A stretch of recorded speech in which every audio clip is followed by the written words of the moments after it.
Because if you can't extend yourself grace, you're just gonna beat yourself up about the things that like you didn't catch, and that's not going to help you heal or grow emotionally. That's just going to literally like consume you.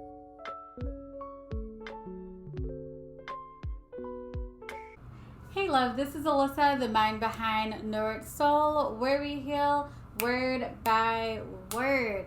Last week we talked about my healing story. If you haven't watched it, I'm going to link it up here. I decided to make this like a healing series. So today we are going to dive into how to emotionally heal after a toxic relationship. If you haven't already, go ahead, click that subscribe button and like this video. Let's get started. First things first, I honestly learned how to feel my emotions. Like, I cried so much, I prayed a ton, but I honestly had to just sit in my emotions. I am the type of person that honestly will like bottle things in, and like I don't deal with my emotions. That's not something that I did.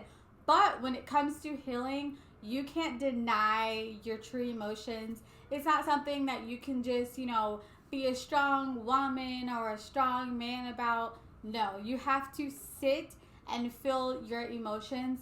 I found that when I wasn't sitting with my emotions, processing my emotions, what happened is I found myself being triggered and going through cycles. So you definitely don't want to be in that position. A lot of people who don't process their emotions and feel them, they end up putting up all of these walls.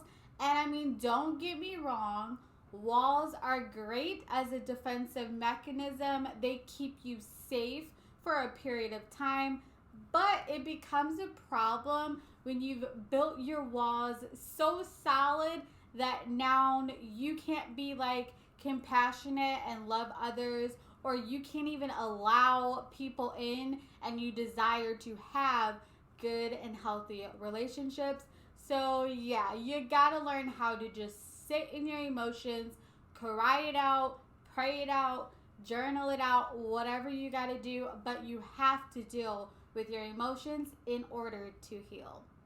2, you have to fill your mind with the truth, okay? If you went through a toxic situation, chances are you took in a lot of lies, and now you have to start replacing and like renewing, reprogramming your mind. You could literally read self-help books, you could read the Bible, you can do support groups, you can do therapy. Books that really helped me out was Destroying the Spirit of Rejection, The Anti-Inflammatory Diet, as well as The Perfect You.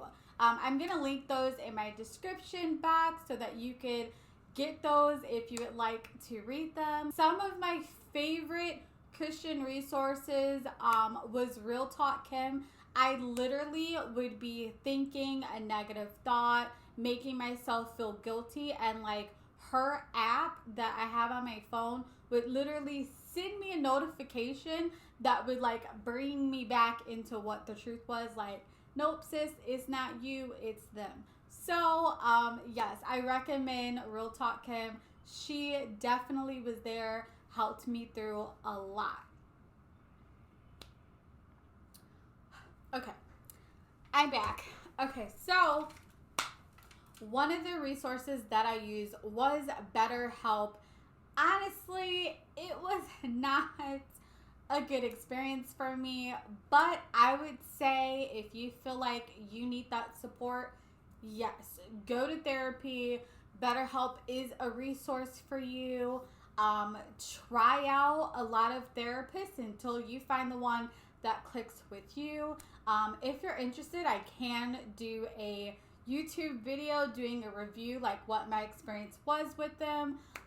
Let me know in the comments what you think about that.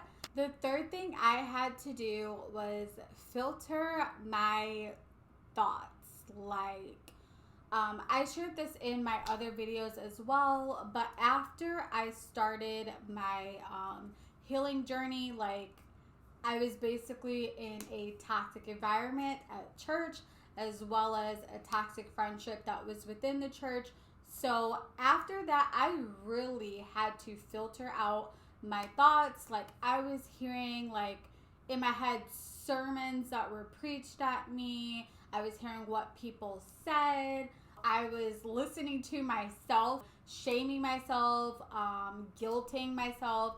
I really had to filter out those thoughts and determine what's true, what's the source, what's valid, what's not valid. Accept, the word accept. I'm going to read it because I wrote it down. The word accept means to believe or come to recognize an opinion, explanation, etc.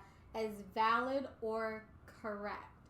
So my revelation out of that was you can't just accept anything. Once you accept it and once you meditate on that thing over and over again, you will find yourself believing that that's true.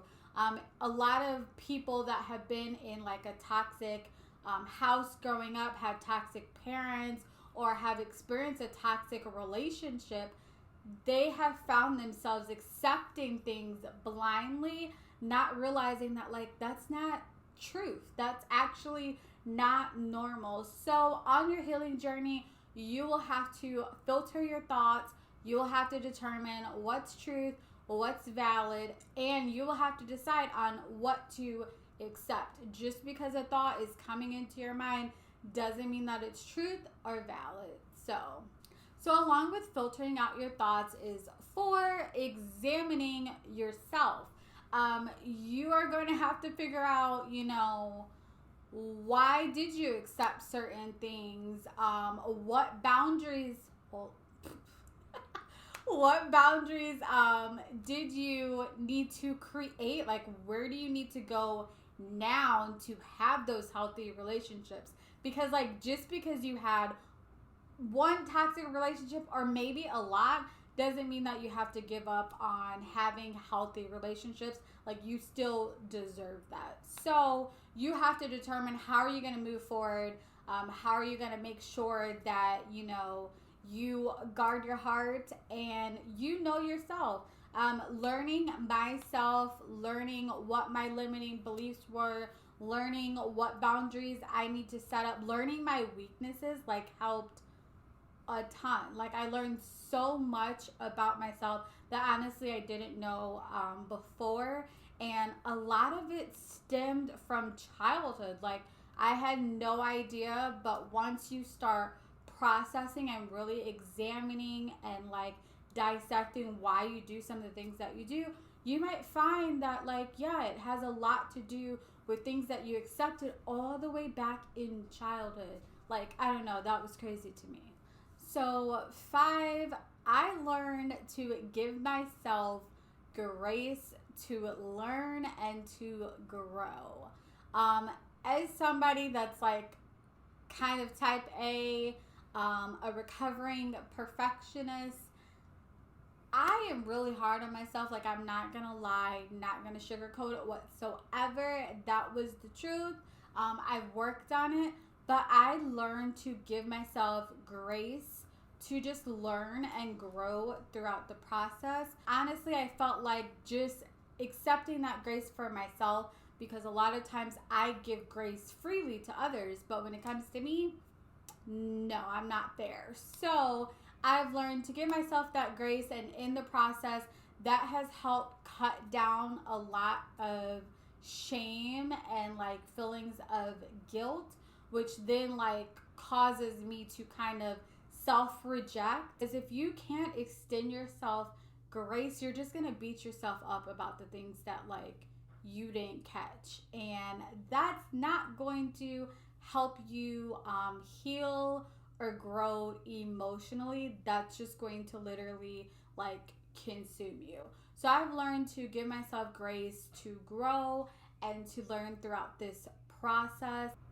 Adding 6, I would say that giving myself just the time. I know, like, in the beginning, I was just like, thinking that like a healing process would be like super like straightforward and I would be over and done. And then, 1 year passed, 2 years passed, 3 years passed. And yeah, I had to learn that like you have to give yourself time. Like, the things that you were dealing with was from childhood. The beliefs that you had stem from, adolescence. Like, you have to give yourself time to unlearn and to learn new things. I watched someone, I can't remember, but I watched a live and they were talking about emotional healing. And one of the things they said is that healing is not something that you can just throw an affirmation on there, throw a declaration on there, and then bam, you're healed. No. Healing is literally something that takes practice and it's a continuous thing. So healing doesn't have a time frame. Healing is just continuous. So you have to give yourself time to heal, to unlearn, and to learn new beliefs, a new set of values. So yeah, I hope this helped. If you haven't already, like this video, subscribe. I'm dropping new content every Friday. I'm going to be linking this into a playlist called How to Heal. So you can go click this playlist right here and it's going to take you to my healing story as well as any other videos that I put in this series. Till next time, like and subscribe. Share to those who need this message. Happy healing.